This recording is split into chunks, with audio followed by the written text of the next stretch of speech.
P C George telephone ലൈനിൽ. Shri P C George, 25 Congress നേതാക്കളുടെ നിരാഹാരമനുഷ്ഠിക്കുന്ന MLA-മാരുടെ അടക്കമുള്ള മക്കളും അവരുടെ ബന്ധുക്കളും അടുത്ത ബന്ധുക്കളും പഠിക്കുന്നതാണ് ഉയർന്ന ഫീസ് നൽകി സ്വാശ്രയ മെഡിക്കൽ കോളേജുകളിൽ 25ഓളം പേർ. എങ്ങനെ കാണാം താങ്കൾക്ക്?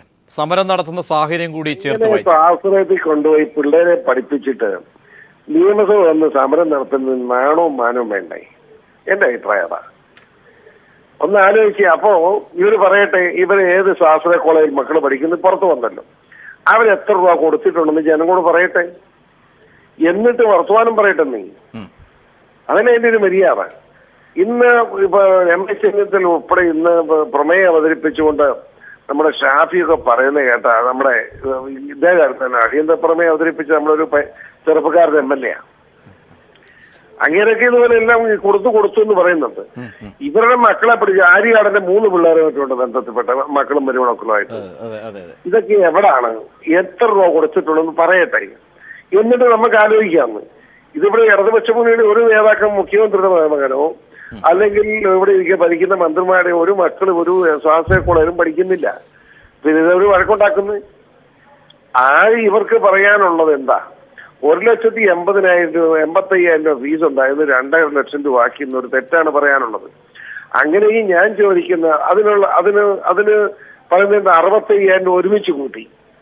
അപ്പൊ എന്റെ ഒരു ചോദ്യം, 1.5 ലക്ഷം രൂപ ഉണ്ടായിരുന്ന നമ്മുടെ പരിഹാരത്തിന്റെ പ്രത്യേകത എന്താ വെച്ചാൽ, പരിഹാരം 1.5 ലക്ഷം രൂപയായിരുന്നെങ്കിൽ അത് അന്ന് ഗവൺമെന്റ് നിർബന്ധിച്ച് ഗവൺമെന്റിന്റെ സ്റ്റാറ്റസ് കൊടുക്കാം എന്നൊക്കെ പറഞ്ഞുകൊണ്ടാണ് വന്നത്. അപ്പൊ സ്വാഭാവികം അവർക്ക് ബുദ്ധിമുട്ടുണ്ടായിട്ടുണ്ട്. അതിന് 2.5 എന്നുള്ള ഏക തെറ്റാ പറഞ്ഞത്.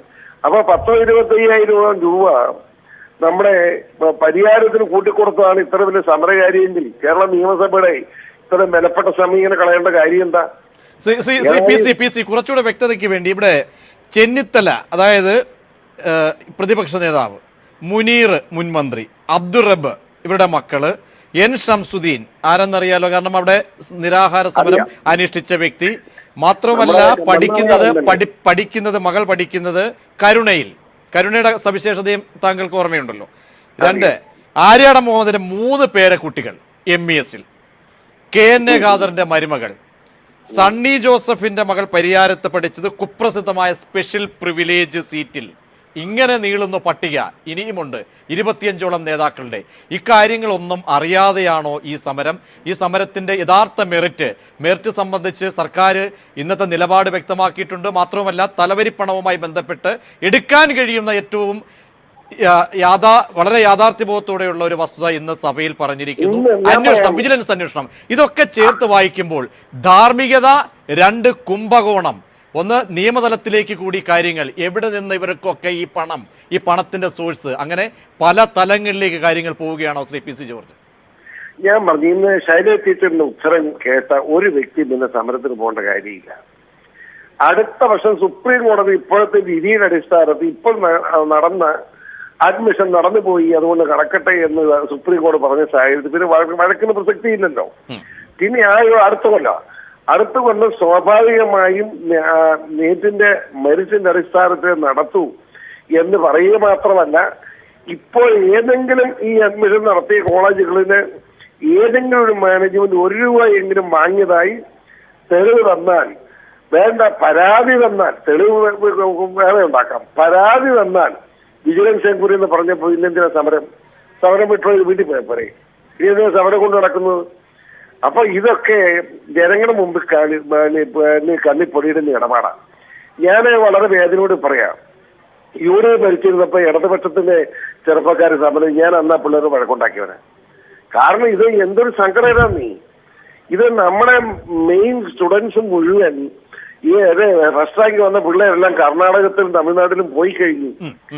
എങ്ങനെ എന്തൊരു ഇത് ഇനിയിപ്പോ ഏത് പിള്ളേരെ വരാൻ പോകുന്നു ഇനി? ശ്രീ പി സി ജോർജ്, ഞാൻ വ്യക്തതയ്ക്ക് വേണ്ടി നമുക്ക് കാര്യങ്ങൾക്ക് വ്യക്തത വേണം. അതായത് പൈസ 25 നേതാക്കന്മാരുടെ, MLA-മാരുണ്ട്, മുൻ മന്ത്രിമാരുണ്ട്, ഇവരുടെയൊക്കെ തന്നെ മക്കൾ ഈ മെറിറ്റ് അല്ലാതെ സീറ്റ് ലഭിച്ചിട്ടുണ്ടെങ്കിൽ അവർ 60 കോടിയോളം രൂപ നൽകിയിരിക്കണം. അങ്ങനെ നൽകിയിട്ടുണ്ടെങ്കിൽ സോഴ്സ് എവിടെ? അതിന്റെ സോഴ്സ് എവിടെ നിന്ന്? 2 പി സി പറയട്ടെ, 2 നൽകിയിട്ടില്ല എങ്കിൽ അത് അധികാര ദുർവിനിയോഗത്തിന്റെ ഭാഗമല്ലേ? ഈ രണ്ട് വശങ്ങളും പരിശോധിച്ചാൽ പി സി? നിർബന്ധമായും പരിശോധിക്കപ്പെടാവുന്ന ഒരു കാര്യമാണ്. കാരണം അവർക്ക് മക്കൾക്ക് എങ്ങനെ കിട്ടി? മെറിറ്റിന്റെ അടിസ്ഥാനത്തിലാണോ അത് മെറിറ്റ് ഇല്ലാതെയാണോ? പറയട്ടെ. അത് ഇത്രയും ആയ സാഹചര്യത്തിൽ ഗവൺമെന്റ് അത് എന്താണെന്ന് പരിശോധിക്കാൻ തെറ്റില്ല.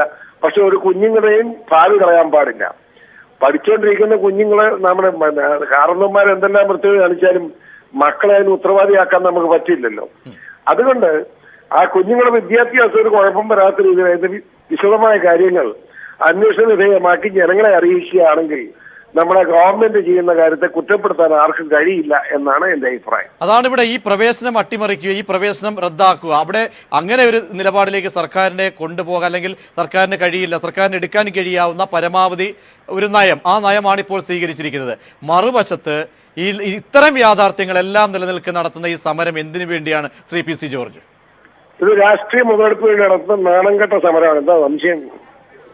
ഞാൻ ദീർഘമായിട്ട് മറ്റു വിശദാംശം കിടക്കുന്നത് ഇത് നാണംകെട്ട സമരമാണെന്നാണ് എന്റെ അഭിപ്രായം. ഇത് നിർത്തണം എന്ന് ശക്തമായി ആവശ്യപ്പെടുകയാണ്.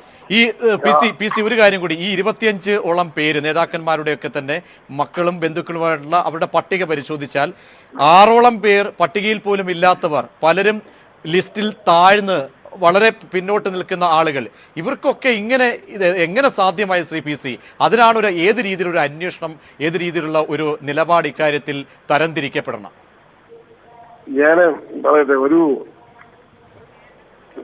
മക്കളെ കാര്യമായിട്ട് പറയാൻ എനിക്കൊരു മാനസിക വിഷമമുണ്ട്. കാരണം കാരണന്മാര് കാണിക്കുന്ന ഈ ഇവരൊക്കെ മക്കൾ വല്ലതും ജപ്തി ചെയ്തോ? മനസ്സിലായില്ലേ? അതുകൊണ്ട് അതിനെ പറ്റി പറയാൻ ഒരു മടി. ഞാൻ മടി എന്താന്ന് ഇപ്പൊ പറയുന്നില്ല. മാനസികമായി എനിക്ക് അത് ബുദ്ധിമുട്ടുണ്ട്. ഏതായാലും ഈ തലവരിപ്പണി കൊടുത്ത അഡ്മിഷൻ മേടിച്ചിട്ടുണ്ടെങ്കിൽ അത് തെറ്റായിപ്പോയി. എന്നിട്ട് ഈ സമരമായിട്ട് കിടക്കുന്നത് മോശം ഇടപാടാണ്. അത് പറയാതിരിക്കുന്ന ഒരു മാർഗവും ഇല്ല. മാത്രമല്ല പി സി, അന്വേഷിച്ചപ്പോൾ ഈ 25 നേതാക്കന്മാരുടെയൊക്കെ മക്കൾ അതിൽ പഠിക്കുന്നതെല്ലാം കേരളത്തിൽ നിന്നാണ്. അതിൽ ഇനി കേരളത്തിന് വെളിയിലേക്ക് പോയി കഴിഞ്ഞാൽ കൂടുതൽ നേതാക്കന്മാരുടെ പേരുകൾ പുറത്തേക്ക് വരും. അതിലൊന്ന് PT തോമസിന്റെ മകൻ പഠിക്കുന്ന തുങ്കൂറിലെ കോളേജിലെ വിശദാംശങ്ങളാണ് ലഭിച്ചിരിക്കുന്നത്. അവിടേക്ക് പോയി കഴിഞ്ഞാൽ കൂടുതൽ പണം ഇരട്ടിയോളം നൽകേണ്ടി വരുന്ന ഒരു സാഹചര്യമാണ് ശ്രീ പി സി. ഇതൊക്കെ എവിടെ നിന്ന്, ഇതിന്റെ സോഴ്സ് എവിടെ നിന്നാണ് ഇതിന്റെയൊക്കെ സോഴ്സ്? ആ ചോദ്യം പ്രസക്തമാകുകയാണോ ശ്രീ പി സി? സംശയം എന്താ? സ്വാഭാവികമായിട്ട് ഇതെല്ലാം ജനങ്ങളുടെ മുമ്പിൽ കൊണ്ടുവന്ന് കഴിഞ്ഞാൽ അന്വേഷണം വരും. പിന്നെ ഇതൊന്നും വസ്തുതകൾ മറച്ചു വെച്ചാണോ ശ്രീ പി സി ഇങ്ങനെ സഭയിൽ അടിയന്തര പ്രമേയം, സഭയിൽ കാണിക്കുന്ന നിരാഹാരം അനുഷ്ഠിക്കൽ, ഷംസുദ്ദീൻ MLA നടത്തിയ നിരാഹാരവും അതിനോടനുബന്ധിച്ച് നടത്തിയ പ്രസ്താവനകൾ, ഇതൊക്കെ ഏത് രീതിയിൽ കാണേണ്ടി വരും പി സി? ഞാൻ പറഞ്ഞല്ലോ, മക്കളെ കാര്യമായിട്ട് ഒന്നും പറയുന്നില്ല, മനസ്സിലായില്ലേ? പക്ഷെ ഈ അപ്പന്മാർ ഈ പൊയ്മുഖം അയച്ചു കളയണം. ഇനി എങ്ങനെ ഈ നാണംകെട്ട പണി നിർത്തണം, അതാണ് എനിക്ക് പറയാനുള്ളത്. അതായത് ആർക്കും എവിടെയും പഠിപ്പിക്കാം, അത് ഞാൻ വീണ്ടും ആവർത്തിക്കുന്നു, എവിടെയും പഠിക്കാം മക്കൾക്ക്. പക്ഷേ ഇതിലെ ഈ ഇരട്ട നീതി, ഇരട്ട ധാർമ്മികത, അതാണ് വിഷയമായി വരുന്നത്. കറക്റ്റ്. ഇവിടെ എവിടെയും കൊണ്ട് മക്കളെ പഠിപ്പിക്കട്ടെ, മറ്റുള്ളവരുടെ മക്കൾക്ക് പഠിക്കാൻ പാടില്ല, എന്റെ മക്കൾ പഠിച്ചാൽ മതി എന്നുള്ള ആ ദുഷ്ട മനസ്സിൽ രാഷ്ട്രീയക്കാർ, അത് പൊതുപ്രവർത്തനം വരുന്നത് വളരെ ദുഃഖകരമായ കാര്യമാണ്. എനിക്ക് സങ്കടമുണ്ട് ഇക്കാര്യം, അത്രേ പറയുന്നു. അതായത് ചെന്നിത്തല അടക്കമുള്ളവർ ഇതിന് മറുപടി എന്തായാലും നൽകേണ്ടി വരുന്നു. 25 നേതാക്കന്മാർ ഉൾപ്പെടെയുള്ളവർ, അല്ലെങ്കിൽ അവരുടെയൊക്കെ തന്നെ പറയേണ്ടത് ചെന്നിത്തല പ്രതിപക്ഷ നേതാവാണല്ലോ. പ്രതിപക്ഷ നേതാവ് വ്യക്തമായും മറുപടി പറയേണ്ട സാഹചര്യമാണോ ശ്രീ പി സി ഉള്ളത്? എന്തായാലും കേരളത്തിന് പുറത്തുകൂടിയുള്ള വിശദാംശങ്ങൾ ഞങ്ങൾ തേടുകയാണ്. അതിൻ്റെ കൂടുതൽ വിശദാംശങ്ങൾ അടിക്കടി വന്നുകൊണ്ടേയിരിക്കും. ഈ സാഹചര്യത്തിൽ പ്രതിപക്ഷ നേതാവിൻ്റെ വ്യക്തമായ ബാധ്യത എന്താണ്? പ്രതിപക്ഷ നേതാവ് ഇപ്പോൾ കൈയ്യടി ഉന്നയിക്കുന്ന ആരോപണം ശരിയോ തെറ്റോ എന്ന് പറയാൻ അദ്ദേഹം ബാധ്യസ്ഥനാണല്ലോ. അദ്ദേഹം പറയുമെന്ന് ഞാൻ കരുതുക.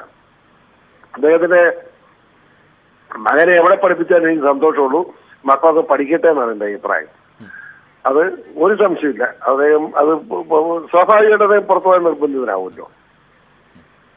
കാത്തിരുന്ന് കാണാം. യെസ്, വ്യക്തമാണ് ശ്രീ പി സി. വളരെ നന്ദി.